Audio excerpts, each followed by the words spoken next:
Good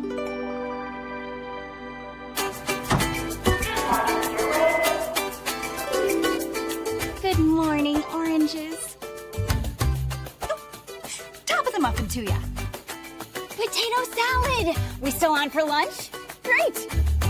Sliced bread. You're the best thing I've seen since, well, you know. Oh, hello. Don't think I forgot about you. Friendly at Fareway. It's more than just a name.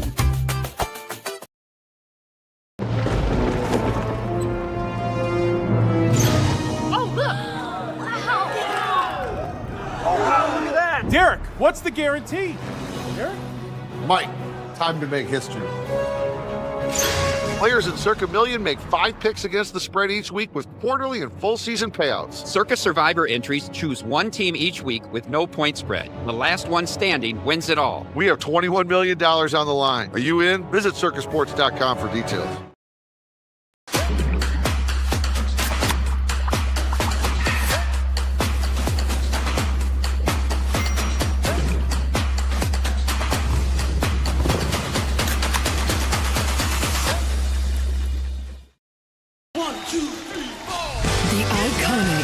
McCartney got back live. A once-in-a-lifetime must-see event. Paul McCartney performing a catalogue of music that's formed the soundtracks of our lives. Casey's Centre, October 14th. Get tickets now at HighVTix.com. 2 guys, 2 Chris's, 1 network. Iowa everywhere. It's time for 2 Guys with Chris Williams and Chris Hassel. Presented by Fareway Meat and Grocery from the Channel Seed Studios. Where? Everywhere. Live and always on demand at Iowa Everywhere.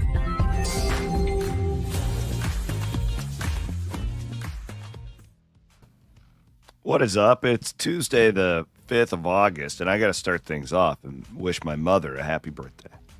Happy birthday to Mrs. Cock Gobbler. Gamecocks ranked 13th in the coaches poll. Happy birthday to Mama. Happy birthday, Mrs. Williams. Did you have to lead it calling her a cock gobbler? I mean, Dude, I feel like, I get it. It's the joke. You're the one that started this. But I was trying to have a sincere moment, and because I love her more than anything in the world. Every time you bring up your mom, you're like, she loves cocks. She loves those cocks. My mom, she loves cocks. She does. Happy birthday, Mrs. Williams. What's going on? How's everybody? We've got Aiden with us today. No Van Woke. Aiden, thanks for jumping in. This day job. Thanks for having me. God bless you, Aiden. I have had just an excruciating last couple of days. Yeah, are you okay? Not really, no. You've gone off the grid, and then you put in the rundown, I have had the worst 36 hours of my life. And I don't know anything about this. It's been rough. So this whole story starts Saturday morning with an innocent trip to the dog park. Oh, no. And those dog parks. Well, Ashley has so many stories about dog parks. It's not a dog park that you're thinking of. It's our neighborhood park that people bring their Did your neighborhood puppy get dogs mauled? to. No. Okay. But Nori just loves finding just anything and everything in there. And she is chewing on some kind of small animal bone.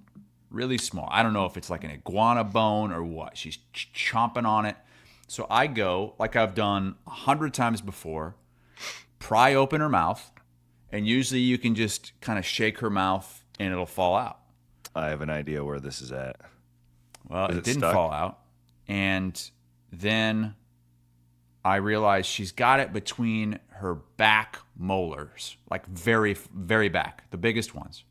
So I go to reach in and get it out, and I grab it with my middle finger and my thumb, my right hand, and as soon as I move it out from between her teeth, she chomps down, thinking it's the bone, and it's my finger. So I have a, not to brag, but I have a pretty high pain tolerance. Of course you do. When I don't even need extra tea. You just have it. Right. And when I go get, if I have a cavity, I don't get Novocaine. Like I get it filled without that. I haven't had a cavity in 10 years, but because I would rather just endure the pain than have my whole face numb. So I'm in a lot of pain. I'm in pain so bad. We have to come back to that at some point. Okay. Okay, I want to finish your story, but at some point we need to talk about that. It hurt so bad that it actually made me nauseous for about 30 minutes. And my finger, like I thought it was smashed. She bit it pretty hard by the nail. But after 30 minutes, an hour, it's okay. It's okay the rest of the day. It's really even okay into Sunday, until Sunday night. It starts stinging really bad, stinging as I'm getting ready for bed. Sunday night, it hurts so bad that I can't even sleep. I'm considering going to the emergency room. It's that bad. I've never really felt extended pain like that. And I wake up in the morning, and it was just kind of bruised. I wake up in the morning, and I don't know if you could see this, but it is completely swollen like a horseshoe around my. Have you gone to the doctor? Around my nail. And so, yes, I got up yesterday morning, immediately went into the urgent care, and I thought they were going to x-ray it. No x-ray. He gives me an antibiotic, and thank God he gives me this pain medication, because you should pop it. It's the last thing you want to do. So really, he said, you know what I can do to relieve the pressure, the pain, is I can numb your finger and then put a hole in it and drain the blood out, but it's not going to help with the recovery. I said, well, would you suggest doing that? And he said, no, I wouldn't. Jesus Christ, get that off the screen. And so I went to work. We get it off the screen? Like, we get it. I'm telling you, man, it's been absolutely miserable. So you're lucky that you don't have a cat. Yeah, so I'm on antibiotics for the next 10 days, and that's the first thing I thought of. I texted your wife. She didn't tell you?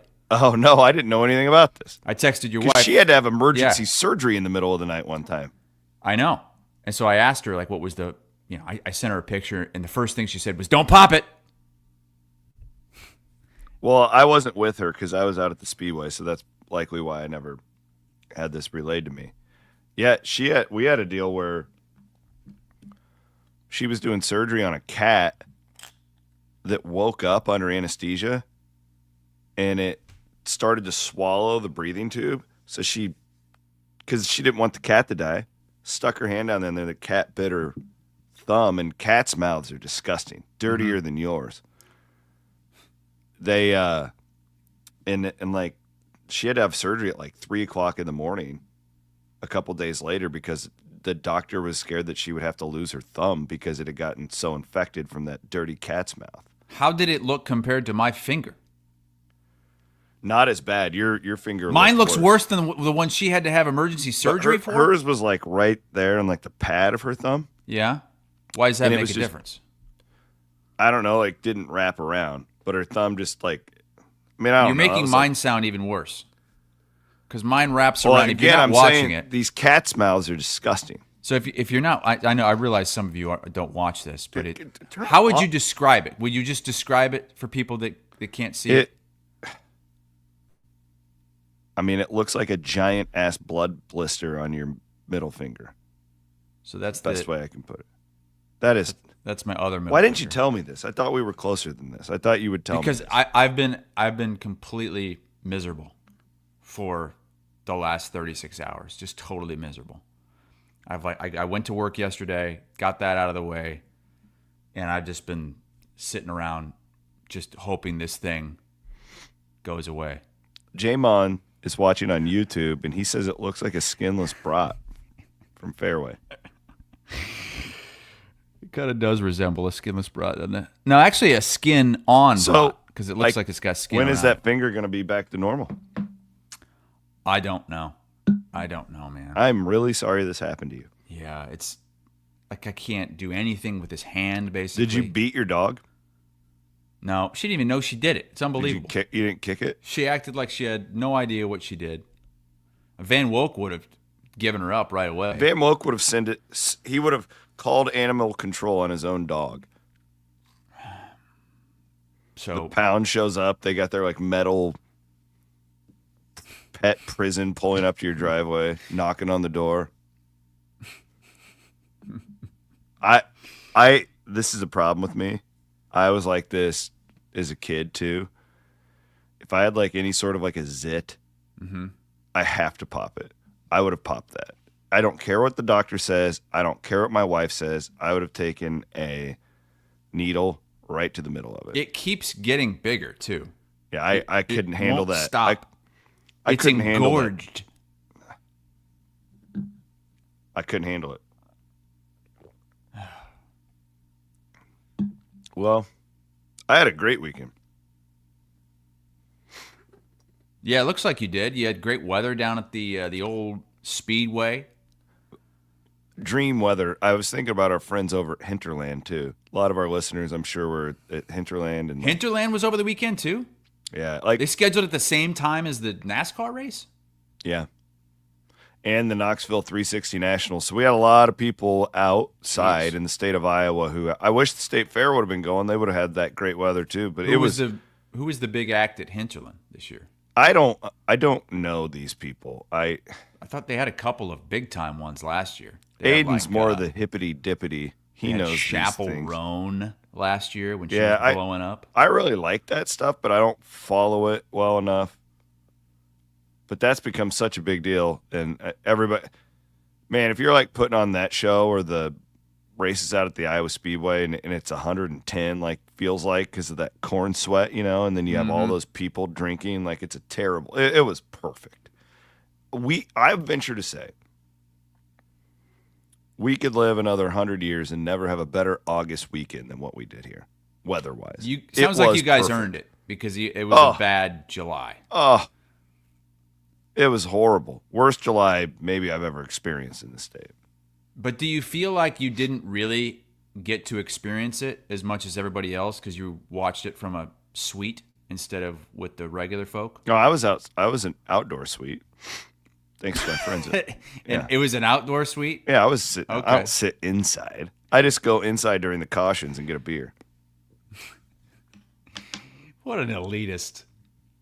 You talk about going and getting all dirty at these dirt track races, sitting and there I with do the that. fans, get mud all over It your is beer. the single best sporting experience you can have is this place where I get to sit with my friends up at Musco at the you Iowa sit Speedway. with the Musco, the people up in my the buddies Musco over perch.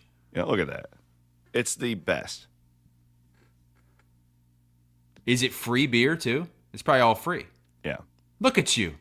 You're no I did longer do a a man of move. the people. I did make a move that a bunch of people are giving me shit about, but I want to run this by you. So it's me and my buddy Hanson. And so two dudes staying in an RV at a NASCAR race for 3 nights, okay? I opted to rent a porta potty for the weekend. Hear me out. If it's just me and my family, we would have shit in the camper. Okay? No problems with that. I don't have a problem with it. I go brown in the RV all day. I bought this RV. I'm going to use it to its capacity. The problem is when I have a lot of like friends that want to come by, like, right? Like family, like, hey, come by and have a beer after the race, yada, yada, yada. Everybody wants to use the camper pisser because they don't want to go in the random public porta potties. And it becomes a major problem because you only have so much water in these things. So I rented a porta potty for the weekend, and I had to put a lock on it because all of these people were constantly trying to use it. Redline on YouTube knew about this. He said, Yeah, he was locked- the guy who stayed with me. That's Oh, him. that's who stayed Yeah, with you? yeah. Okay. You locked And it. Look, dude, It turned out to be the greatest financial decision you I've should ever never made. go back. You should never go back. Oh. You should always do It was what you do. immaculate because it was just the two of us using it. Yeah. And then whoever, like, oh, my friend, his wife needs to take a leak. Oh, yeah, go ahead. Here's the key. It was the best decision I've ever made in my life. Well, it's nice because you didn't have to pay for a ticket. You didn't have to pay for any I paid for beer the or tickets. food. So you could use that on a posh porta potty that only you and Redline could use. We did have, I want to give a shout out to these law enforcement officers from Jasper County. Yeah, somebody snapped a picture of you. The police or the sheriff's office, was that your place? Yeah, it was actually terrifying. I'm out there getting ready for the race, and these two cops stop, and they like slowly start walking towards me and like looking at me. And I'm like, oh no, what did I do? Am I parked in the wrong spot? Oh my God, did they see that I have, What? vodka in there and you're not supposed to have hard liquor? What's going on? And Tracy was his name. I forgot the name of the other gentleman, but Tracy was the one who gave me an honorary badge. Big fan of the show. He did say, I believe the exact quote was, hassle wouldn't last a day in these parts. He gave you an honorary badge? Yeah, I'm an honorary sheriff at Jasper That's like County. what the airline pilots go down the aisle before the plane takes off and give Well, the little these kids gentlemen were lovely. the honorary wings. Is that Murph in the Oh, peering wow. out the How'd Murph get in there? peering out the door of the RV with his shirt off? No, it was a fun weekend, man. So you Really- didn't take your family at all, huh? Girls came out on Saturday. Yeah, they came out on Saturday. Okay. You got to realize, so we leave for Ireland in a little over a week, and then school starts. So Ashley had them, and we were school shopping and doing a lot of that. There you go. That's me and the family during qualifying on. Qualifying. How do you say it? Yeah, Qualifying. no, it's not- qualifying. You say qualifying like it's a koala bear. Elise just had to see her man Chase Elliott on the track, so she got to watch him in practice. Where the hell was he? I didn't see him on the leaderboard at all. He when I was had a watching. great car. He got caught in a fuel mileage race on the other side of it, unfortunately. One of the great proud dad moments of my life, Kyle Busch wrecked during practice. And your kids cheered it? My 5-year-old cheered. Jeez, what if he would have gotten hurt? Yeah, it would have been unfortunate. I didn't want him to get hurt, but I thought it was great that she cheered. I will say I did watch some of this as I was going through my finger pain. And I can't get over the announcer with the Australian accent calling NASCAR. Lee Diffie. He's great. I love Lee Diffie. I've heard him on, he does the Olympics on NBC, he does like track and all that. It's just so bizarre to me that somebody with that accent is calling NASCAR. It makes our sport seem sophisticated. It's not, though. Oh, it is. You see, you're casual. You don't understand the intricacies that go into NASCAR. It's just so different because, like, an F1, it's always got to be, a guy with an English accent. English Premier League soccer, any kind of soccer, really. Shit, even soccer in America, they want, like, these English accents calling soccer. This would be like Larry the Cable Guy calling the English Premier League. I'm just glad this has become a big topic online, and I'm glad people are noticing because it means they're watching. So that's good. Well, I mean, I promise I only watched because it was in Iowa. And I Well, won't be the watching thing again. about Lee Diffie, I see me he as seems like good. It's he's just very it has good. nothing about him or how good he is at calling. It's just at calling it the throws race, you but off. Yes, it's totally because you're used to having people like this up there. Googity boogity, let's go racing. That I was just gonna say that like people are so used to the old Fox broadcast with like Mike Joy, who's like 78 years old, and like Darrell Waltrip, and it's evolving. It does feel very different than the NASCAR that I grew up going to, which I don't think is a bad thing. It needs to you evolve or you die, right? But okay, can I do can we do our Triple B? Because I just wanted to give a shout out to everyone Sure.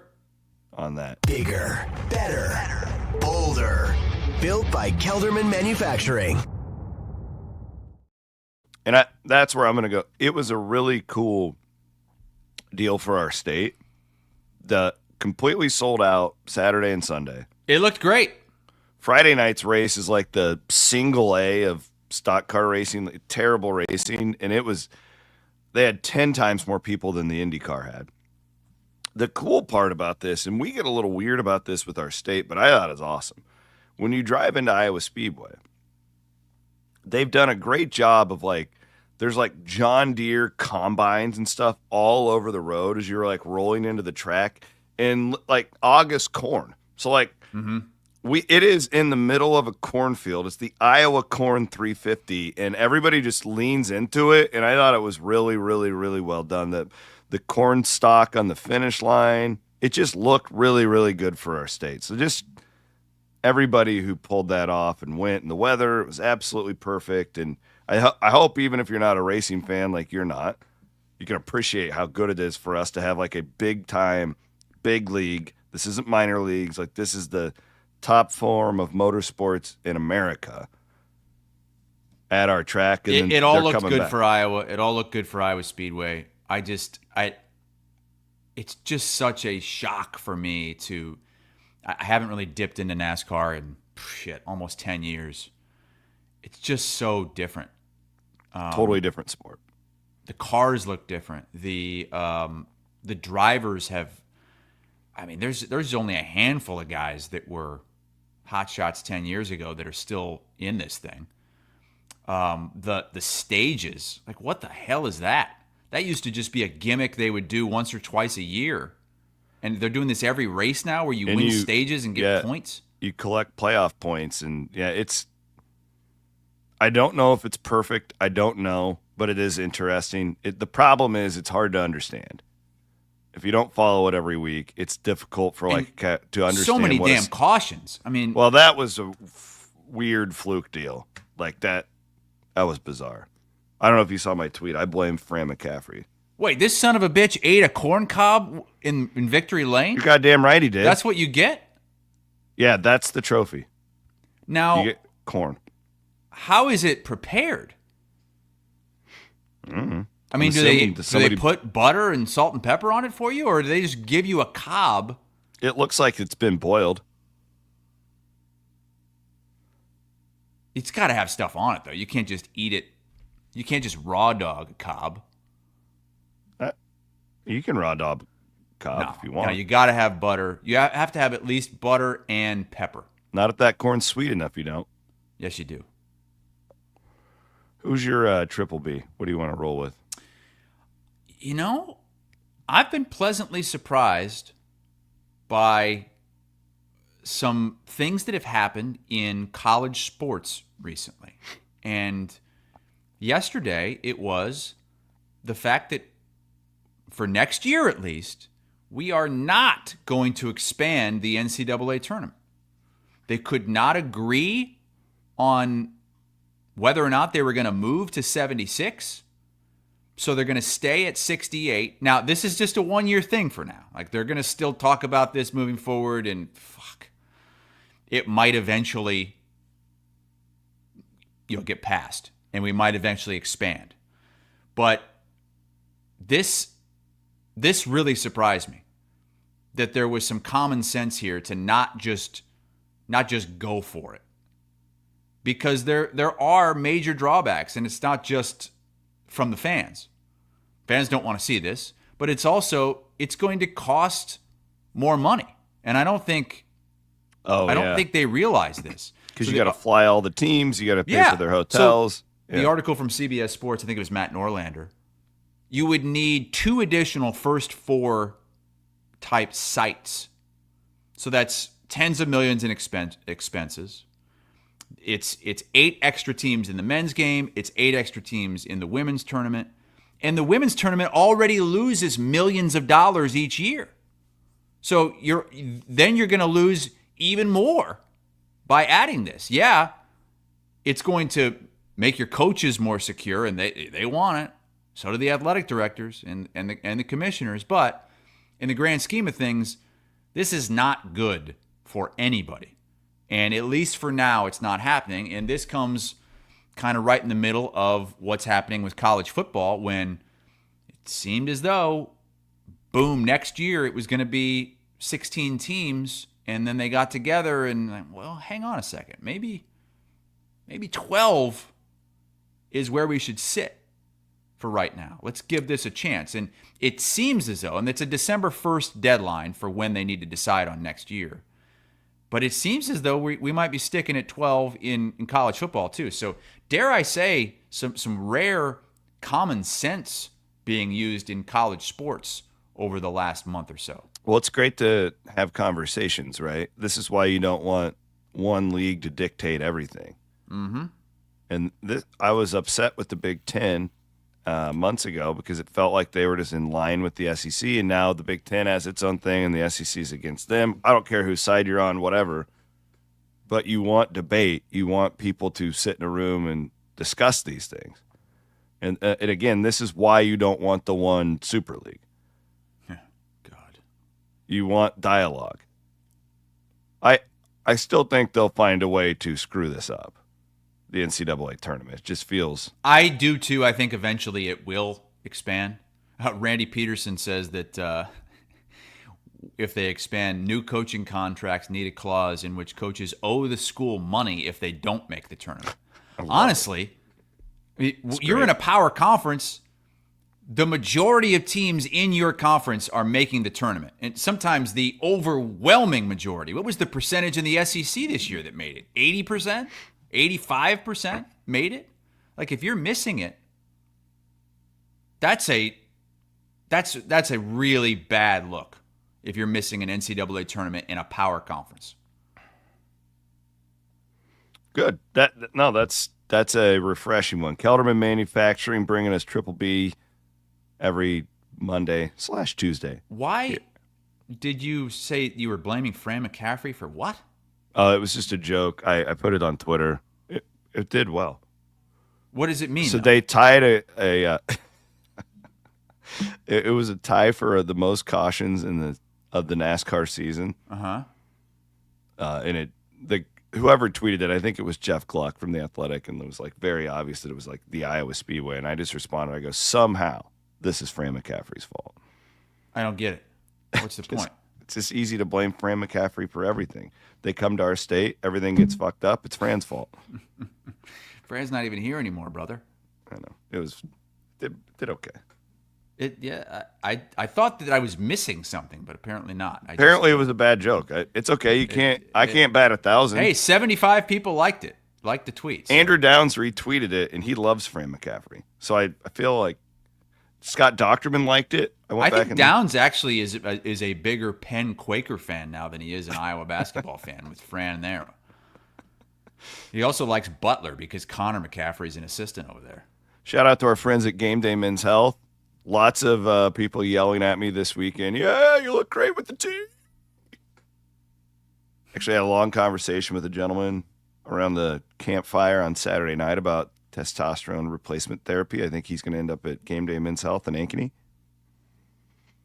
Shout out to them. Shout out to our friends at Freedom Tire. Freedom Tire.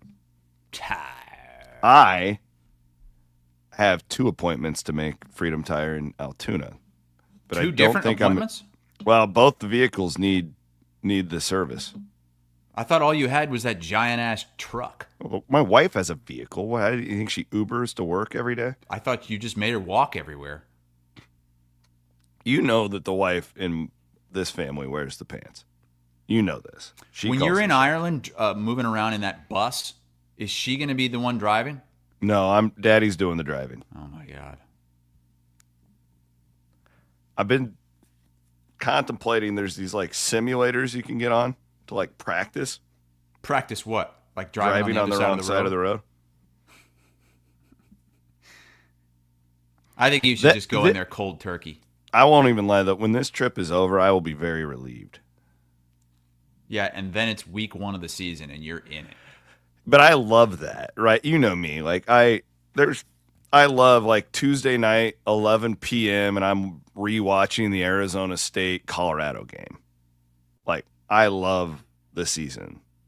I love this time of year. like where camps are going on. There's always little nuggets you can pick up. The NFL camps are great. This Micah Parsons stuff, like, yes. I love this time of year. I don't love this time of year. I love it once we get into it. Like once we hit week 0, then I'm in. This time of year is just fluff for me. Like these stupid preseason games that mean less and less and less, and you see less and less and less of actual players in the NFL every year. Mm-hmm. These camp reports, you're talking about camp reports from Iowa and Iowa State. How many years did we get these reports of Deacon Hill and Spencer Petras looking great, tearing it up in camp? It doesn't matter. You got to wait for the games. Bruce Feldman put out his annual freaks list yesterday with The Athletic. This isn't a camp report, but I look forward to this one every year. You read this you're one? One of the freaks that read this thing? So he pieces together like the most, I don't know, like athletically gifted or just strongest, like crazy, like bench press stats, squat stats. 2 Hawkeyes. Well, I just did the top 50. He does like 100. I just went here's an argument. There's too many people. There's a take of mine. This used to only be 10 players. Mm-hmm. He now does 100. Can you really have 100 freaks? Like this should just be a handful of just super freaks. They're super freaky. Caden Proctor, number 2 on the entire list. What could have been. Well, you guys should not have let him go on that we did get to pay trip. him a little bit of money. Maybe that knee brace he's wearing right there was purchased by the Swarm. I've got the article up. It says Proctor's body has 274 pounds of lean muscle mass with 26% body fat. This summer, he squatted 815 pounds. Jesus Christ. Benched 535 and cleaned 405. But Feldman says he was even more blown away with his vertical jump at 32 inches, and he broad jumped 9.3. Now, the problem I have with all this stuff is I don't have a baseline. Well, let me give you one right now. I don't have what's the average? Well, okay, so what did he squat? 815? I think it was 915. No way. Yeah, you're right. 815. So Logan Jones, Iowa center, is number 7 on the freaks list, and he squatted 705 pounds. Jesus, 100. Think about that. 100 less. Oh my God. And that's like a really and he's impressive a top 10 number. freak? Number 7. Proctor squatted 110 pounds more than him. I don't have a good grasp of a good squat number for a lineman, a good vertical leap number, a good shuttle number, a good hang clean number. If I tried to squat 200, right, I would just have get a hernia in a second. Well, yeah, but we're also 40 years old and we don't do that kind of shit. The number 1 freak shouldn't surprise anybody. It's Jeremiah Smith of Ohio State. Freak. Do you remember that old Rob Schneider movie, Deuce Bigalow, Male Gigolo? Oh, yeah. I loved that movie growing up. And he's on the date with that insanely tall woman. And everywhere they're walking around, people are like, freak! Yes. Is that the one also where the police officer keeps coming up to him? And he's all like freaked out, and because he's got he wants him to look at his cock and diagnose his STD or something. Yeah. Aiden, have you ever seen Deuce Bigalow, Male Gigolo? Man, I wonder how that slipped holds through the up. cracks, I think, for me. All right. I bet that doesn't Are you going to be in hold the up. office this afternoon? We're going to turn it on. I guess. We're watching it today. It's elite. Peter Venkman wants to know, out of everybody at Iowa everywhere, who can rep the most at 225 on the bench press? He thinks Keith Murphy. Keith Murphy cannot do 225 on the bench press. At his age, Keith is in great shape. Keith is more of a body weight guy, not like throwing weight around. I will say, when I was in my prime, when I was well, you couldn't do it right now because you just bleed everywhere. Hell no, I couldn't do it right. Like now. no, even just if I slice did, even if I didn't have this Jesus monstrosity on my finger, I couldn't do 225. But I used to be able to do at 225, I could do like 3 sets of 5. When my sophomore year in college, when I was That was when your steroid era, right? never took steroids, but I did take creatine for about a month. I don't know if that helped. I do that now.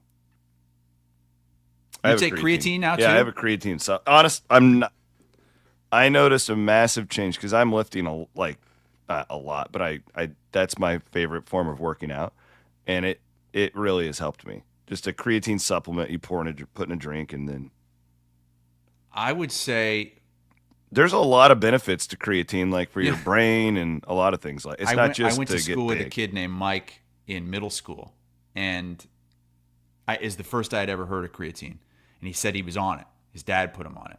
And he was short kid but muscular, and I thought it was creatine, like this teenage supplement from Korea that he was on, creatine. But then I grew up and I learned more about it. But you're supposed to drink a lot of water with that, and it also can affect your boys. Boys are doing just fine. Well, I guess you don't need to. Yeah, you already did that, but it is supposed to. That was one of the things when I was taking it. The doctor was like, "Yeah, you might not be able to have kids if you take it very long." That feels really dated, but who knows? Yeah, but the shit that was 25 years ago. Do you remember when McGuire got busted for that? This was pre-steroid. He got busted for some Yeah. And he was claiming what was it was the the deer creatine. antler spray that Yeah. people were using deer antler spray for something. Who can throw up 225 right now at Iowa Everywhere? Anybody? Duke's got the size. Yeah, that's a toothpick. I bet I could do 1 rep. I don't know if I only do dumbbells. I think so I have could no put it idea. up. I don't think I'm doing a bunch of reps, but I think I could put it up these days. All right, we need to see this. We need to get you and Spopker into a gym during Murph and You Andy. could do a rep of 225. No, I couldn't. There's I no think way. you could. I only do dumbbell stuff. There's no way I could just jump in and do a barbell 225. Well, I don't have take a rack right in creatine. there. Aiden, you come videotape it, and we'll see. So what are you repping right now? I don't ever do max out. I don't know. I don't care. What are you doing? What do you mean? What am I doing? What are you? How much weight is on the bar? How many reps are you doing? Hold on, let me look. I benched yesterday. Okay, I'll be able to tell you if you can do this or not. Yesterday I was benching around 195. How many times? 5. Yeah, you probably could do it once then. Yeah, once, but I don't think I could do multiple. You could do. You could do it at least once. Yeah. If you're doing 195, 5 reps, yeah. You do that without a spotter? Yeah. Well, it's one of those racks though, where if anything gets into trouble, I can just pull back and it'll get caught. Oh, it's a Smith machine. What does that mean? You have a Smith machine. No, it's free weights. What the hell is a Smith machine? That's Who's the Smith? rack. I don't know. Jeremiah Smith. He's a freak. Came up with the Smith machine. It's the thing where it sets up. You can and it clamps back. It has hooks, kind of. Well, I have hooks, but it's still free weight. It's not a machine. Okay. Well, anyway. Whatever. What a weird show. What a weird shit. Talking weightlifting. Presented by Fareway Meat and Grocery. They loved the. No, I did not have one of those. No. Oh, so you don't have mine is 100% a free weight rack. It's You got to be careful, man. I'll be fine. I don't know. You're using tap water in your neti pots. Your wife told me you're using tap water in your CPAP. Yeah, I do. Why? I didn't realize you have to put water in a CPAP machine. Mm-hmm. What the hell is a CPAP? So what does that stand for? I don't know. Chlorified what it stands papal. I honestly, of my whole health journey, I don't know if there's anything that made me feel better than getting on a CPAP. Well, Jesus, you probably weren't sleeping at all. I wasn't. I was waking up 50 times an hour during my test. They said it was Aiden. extreme. CPAP, continuous positive airway pressure. Yeah. So is it just forcing? Yeah. It's crazy. Liquid into your mouth? If you open your mouth when the CPAP is on, the air just goes through your nose and out your mouth. It's crazy. It's a really odd sensation. So you look like a fighter pilot when you get into bed? Pretty much. It's real. How do you attractive. take that on? You take that on vacations and stuff? You're going to take Yeah. that to Ireland? TSA lets you take it anywhere. It doesn't count against you. Dude, I'm serious. Like, they think it was after. Remember, I had that really bad bout with COVID. Like I was really, really sick. Yeah, that's right. Yeah, you did. Yeah. And ever since then, like I was just tired all the time, nonstop. Well, you had just a lot tired. working against you. I mean, you were getting up 3 times a night to shit because you were on colon. Yeah, you know, you're right. No, so I went and got one of those sleep tests finally, like 4 years later, and my everything was just like frayed in here in my sinuses. I had to have that surgery at some point, but no, the CPAP. It's like I was waking up like 30 to 50 times an hour according to their study thing. An hour? Yeah, like you're not physically waking up, but like your like your nervous system is like jolting. Like you don't feel like you're waking up, but you are. Shit. So I was never getting restorative sleep. And this thing has like totally changed my life. So if you're having sleep, I'm serious, like not even being a douchebag there are like a we lot of people out there that I'm sure need this that don't know that they need it.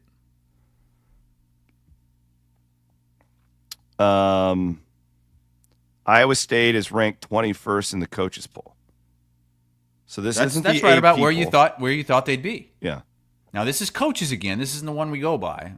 AP's coming out, I believe, on Monday. Iowa State tied with Texas A&M at 21. Look at this top 25. What stands out to you? What is the biggest surprise to you? Okay. I don't want to use the word surprise because I Okay. don't know if there's anything that's too surprising to me. There's one that's really surprising to me. If I were to say overrated, teams I believe are overrated in the coaches poll, but I'm not surprised they're there. I would have Oregon at 7, seems a little high, based on what I know. I think Alabama at 8 seems a little high.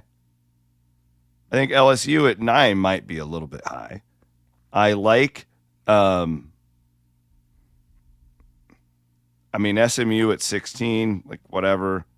I don't know. I think we're going off a lot on last year with Indiana at 19, but I can't say. And BYU is not the 23rd best team in the country. That's the one for me. I Okay. could not believe They're that not the BYU 23rd was best. ranked. But like, can't we agree that like nobody really knows?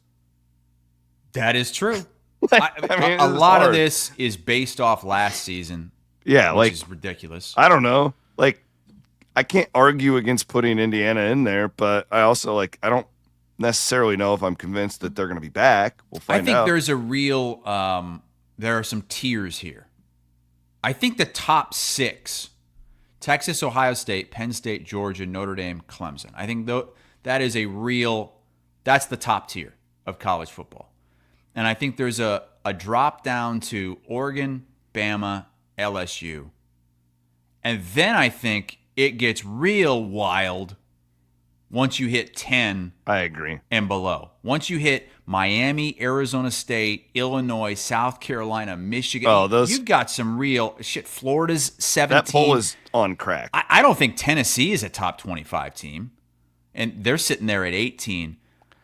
I think it gets real wild there. I get it. 10. You have to put Oregon with the money they spent. I understand it all. I'm not even arguing that. I don't know. Like, I'm not a huge believer in Dabo these days. Putting them, they got 2 first place votes. I know what they have coming back. Yeah, they've got a lot. They've got a lot coming back. They're in the ACC. Dabo feels very into the Mac Brown era to me at Texas. This is what it feels like. I don't know if he's evolved enough to win big. They were lucky to make the playoff last year. Oh well, yeah, they had to win they had to get in the ACC championship game and win it after the start that they had. I was pleasantly surprised to see how high they had Arizona State. But again, it goes last season and what they returned. Isn't it interesting that Genty and Scadaboo are gone and both those teams are still ranked? Where's Boise? 25. Yeah, Seems their schedule. I don't. They're going to be in the playoff probably. So there's a few things. If the AP poll looks like this, it's going to be a historic week 1 because we've never seen 1 versus 2 in the season opener. It's never happened. Texas and Ohio State would be the first ever 1 versus 2 in a season opener for both teams. It would also be the first time, if these rankings hold, first time we get 3 top 10 non-conference matchups in one weekend. Because you have obviously 1 versus 2. You have 5 versus 10, Notre Dame, Miami. And you have 6 versus 9, Clemson, LSU. Who would you put in your poll as the number 1 team in the country? Penn State. Me too. We agree. I think a lot of people think that they have the best roster. They're just not willing to put them there because Ohio State's the defending champ and because Texas has Arch Manning. The Arch Manning thing is just such an odd. I feel like the only thing he can do is underachieve. It's going to be hard for him to reach. He's going to have to win a national championship and potentially the Heisman Trophy. Yeah. To reach what people Texas think he could just be should a playoff team and lose in the second round, and it'll be deemed a disappointment. So there's a few teams that like you have to get to the championship game for this to be a successful season. I think all those top 4 teams, Texas, Ohio State, Penn State, Georgia, I think you have to make it to the title game or it's not successful. And if you're Texas, you got to win it or you're not successful. I think if you're maybe even Ohio State, you win it or you're not successful. Illinois, buy or sell at 12. Ooh, that's a really high ranking. Again, if you would look at Illinois, what they have coming back, what they did last year, replace them with that on top of them on this graph, they would be ranked probably top 5. I don't know about top 5 because I don't know if they can beat Georgia, but you get my point. There's a lot of just but perception is sometimes reality. Right, like they still are Illinois football, and like it's still like a program on the rise. They're not quite there yet. They're fascinating to me. I see. I'm not sold on them because in their big games last year, they weren't that good. They lost by 14 at Penn State. They lost by 29 at Oregon. Like those were the 2 top 10 games. And they really didn't come to play. And don't give me this bullshit that they beat South Carolina in a bowl game that means nothing. Does not matter. I don't care that Illinois beat South Carolina. I don't care that Iowa State beat Miami. And none of that matters. It's a fake win. It pads your. Now Iowa State fans can say for the end of time we won 11 games. Well, they did. It was a fake game. A good question by Zach. Best value pick outside of the top 10. Ooh, to win the title? I don't know about the win, but maybe just to what? Overachieve. Okay. Maybe let's just say pick outside of the top 10 to make the Final Four. We'll put it that way. I have 2, and then I have my Bitcoin play. What the hell does that mean? A Bitcoin? That's like your. They always say like with your financial portfolio, take 5% and just fucking go crazy with it. Okay. And hope it hits big. That's Zach Texas says Tech. he says to make a run in the playoff. That's Texas Tech, because their roster is good enough to go crazy, but we also have discussed ad nauseum that they could implode. And I'm gonna throw one more out there. Michigan. I was going to say value play Michigan or Ole Miss would be the 2 I would go with. So the reason I'm going Michigan is because of their schedule. Aiden, can you pull up Michigan's schedule? Because they get Ohio State at home to end the season. And, you know, they've beaten Ohio State how many straight years? 3. They avoid Penn State, Oregon, and Illinois. 3 of the, really the 3 best teams in the Big Ten outside of Ohio State, right? Going into the season. Mm-hmm.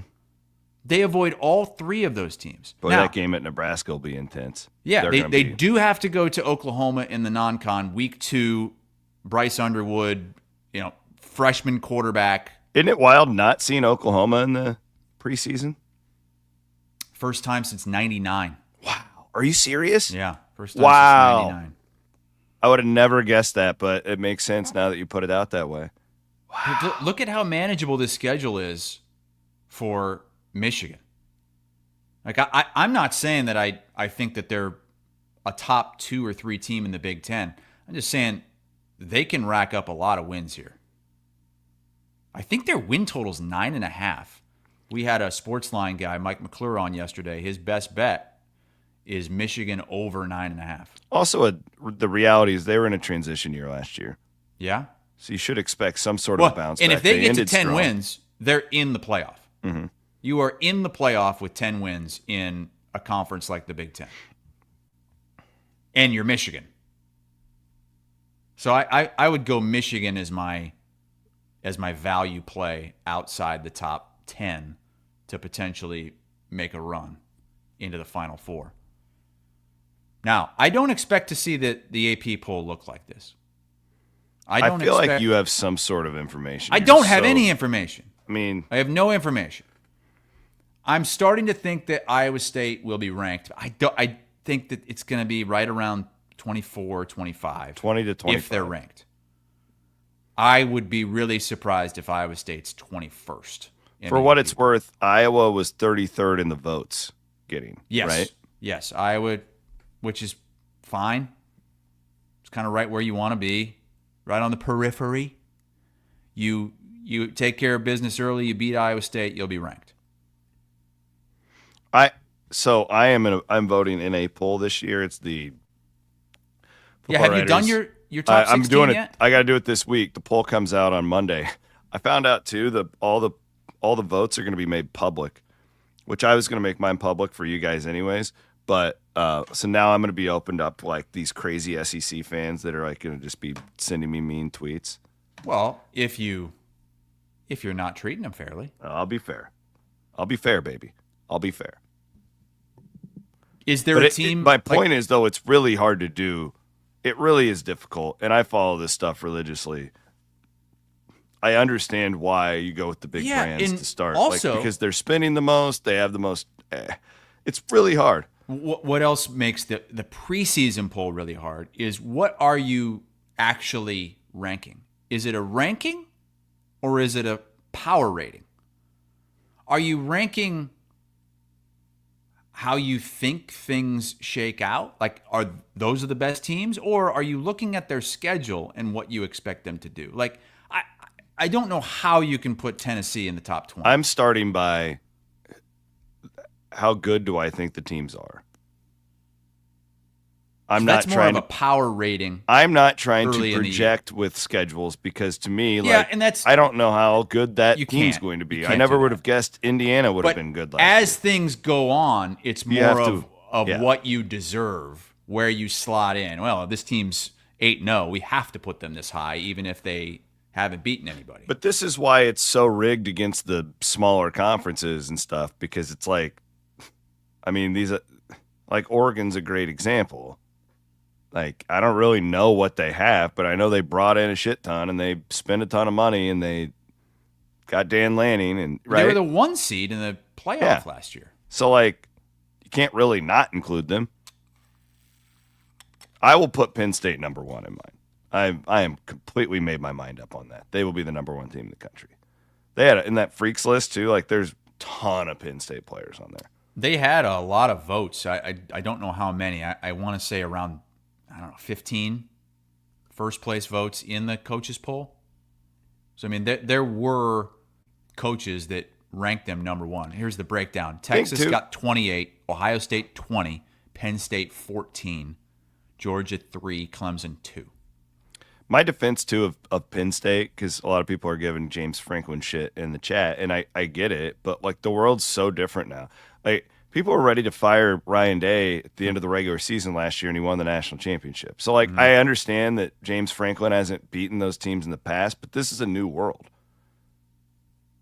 Back then, he had actual disadvantages to Ohio State and Michigan. Now, like, they're spending just as much as anyone. and he has more guys returning, and so they could very easily lose to Ohio State and still win the national championship. Yeah. Yeah, Ohio State lost to Michigan and still won the national Do championship. you remember that meltdown? I mean, Michigan was 6-6 or whatever, and people lost their minds in Columbus. It seemed like Ryan Day had to run the table and win the national championship to save his job. And what happens this year if they lose to Texas and then they lose to Michigan again? They probably are still in the playoff. Well, yeah, but if you don't win the national championship, how's Ryan Day's job security? It's insane. Let's go along. It's time to go along. I got a hot take here. Let's go. Let's go. It's time to go long with Wealth Charter Retirement Planning and Tax. Well, this isn't even a hot take. First of all, shout out to our buddies over at Wealth Charter Retirement Planning and Tax. Go to their website. They've got cool little graphs if you're a visual person when it comes to what you need for your financial planning. They are your one-stop shop, which is cool because they do taxes. They do everything. So they're like your mechanic. They got everything that's under your hood financially. Tim Hawkins, great guy. Thanks to him for supporting us. I don't think this is a hot take. I teed that up wrong, but I was super disappointed. And you can't control the weather, outdoor sports. I get it. But my Atlanta Braves were playing this game at the Bristol Motor Speedway, and they were supposed to play the Reds on Saturday night. And so I was super interested in this because I was with my buddy Vaughn who works at Musco, and they do the lighting at Bristol, and he was filling me in on all this stuff. It's really cool, mixing racing and my favorite team, and you see my guy Chase Elliott right there throwing out the first pitch. All these things in my life that I'm passionate about coming together. And it rained out on Saturday night, which again, you can't control that. I'm not going to kill baseball for that. But they played the game on Sunday afternoon, and it just completely fell flat for me, not being a night game in the Coliseum. And I was thinking about it. Why didn't they just make this a 3-game series? Usually, and I know what baseball's doing. It's they do these one-off games every year. The Field of Dreams game. They played in some other park last year. Yeah, some really old park. Yeah, it's kind of cool. Yeah, but, they should have done a series because the Reds and the Braves played twice before that. But they didn't play a series at Field of Dreams, right? Wasn't it just a one game? Yeah, but think of that's an actual baseball complex now. It gets used. Think of all the work that had to be done. Why didn't they just play the Speedway series between this seems really inefficient. And it completely lost its charm when it wasn't under the lights, in my opinion. Well, I don't know. I was pissed about this. The bigger issue was what happened on Saturday. And they just weren't ready. By all reports, Major League Baseball did not stock the concessions properly for 91,000 people. And the game was delayed for 2 hours in the first inning. And before the game was even called, they ran out of food and drink. They were giving people hot dogs without buns. It's a total disaster. Complete disaster. Even if the game would have gone on without a hitch, you would have had major problems midway through this game with concessions. And I don't really understand that. How do they not talk to the Bristol Motor Speedway people and get a good gauge for because it was sold how out, much you're going to need? I believe. Yeah, it was 91,000. It's the most fans that have ever attended a baseball game before. But it's raining. Everybody goes to the concourse. You have to know that this is a possibility. You have to plan for something like this. And clearly, they were not ready. And it just seemed like everyone that went had a really shitty time. Which, even if they do try and do it again now, which I doubt they do, you won't have the excitement. I mean, I've heard from a lot of Iowa State, that George Strait thing, when it took an hour to get a beer. Well, and Pollard's we can't do it. We can't do it. That's You see what happens when we do beer? Now, I think people will come back and give them another chance because I know they're going to do more concerts there, but you got to deliver this time. You can't just. Is anybody coming this year? Nobody's coming this year? They haven't announced it. I think they're going to start doing these because it's going to help fund the athletic department, from what I understand. But my point is, like, there's just so many options. And you can't. If you do another Braves game at Bristol Motor Speedway, half those people that had a miserable time probably aren't going to go. No. It's a gimmick. It's a one-off thing. You want to make it special. When it's not, you can't do it again. Like, I'd rather just go and watch the game at Truist Park, like an actual baseball stadium that has 15 bars in the outfield alone. What was the attendance like on Sunday when they actually played the game? I didn't see anything. I didn't watch it on Sunday. I was at the race. I just thought they canceled the game on Monday and they weren't going to go back. Just the aesthetics to me, Saturday, it's not the same when it's during the day. And with what you're trying to... You're saying that because the Bristol is always a night race, and so you want it to be a night baseball game too? That was my vision, at least. I bet that was absolute hell to light for Musco. Well, he told me a lot about it, and that's where I was super close to it and a little bit into it because I had heard about the challenges, and I was all really of the to lights see it. On that speedway, all of them are to light the track, not the infield. And for this, it had to be all infield. Mm-hmm. So I can't imagine put all that the work money into that it. was spent to do that. Yeah. I mean, I give baseball credit for trying new things. Yeah, didn't Tennessee play a football game at Bristol Motor Speedway once in the last 5 or 10 years? Maybe. Yeah, they played there like 10 years ago. Let me find. Yeah, and so they're always kind of doing, because it's such a small place that you can play other things on that infield. That's why I was saying they should have just done a series. Like, to me, this is different than the Field of Dreams. Yeah, you're right. It is. Like, but I think they would also be worried that 90,000 might show up for the first game. You're but right. Who's going to show up for the third game? You're right. And then it looks empty, and then it looks bad. Mm-hmm. Yeah. So good point. maybe a 2-game series. Good There we point. go, Aiden. Aiden, battle at Bristol, 2016. Tennessee beat Virginia Tech 45-24 at Bristol Motor Speedway. Was that Lou Holtz? I don't know. We have a regular Thursday show this week? Regular Thursday show. Yep. Regular Monday next week, and then... No, not a regular Monday. We're doing it on Tuesday again. Tuesday next week. Yeah. Because I'm going to be in Cape May. Oh, yeah. And then you leave for Ireland on Wednesday. It's coming, brother. You have 1 week. I can't wait. It's going to be to great. Get your ducks in a row. Top of the morning to you. It's going to be great. Aiden, thanks for filling in today. Thank you, Aiden. You did an admirable job. Where was Van Woke at? His day job called. He had some sort of meeting or something. How about Keith with his microphone backwards at the start of yesterday's show? I shouldn't give him any shit because the guy's in Switzerland and he's doing a show. God bless him. Really appreciate those guys doing that. Although, has everybody listened to Friday's Murph and Andy show? Where Andy fell for a blatantly obvious AI video? No, I didn't get to see it because I was setting up my camper and stuff, but I was reading all the texts about it. Oh my God. That was pathetic from Andy. And he's still trying to argue that it's real.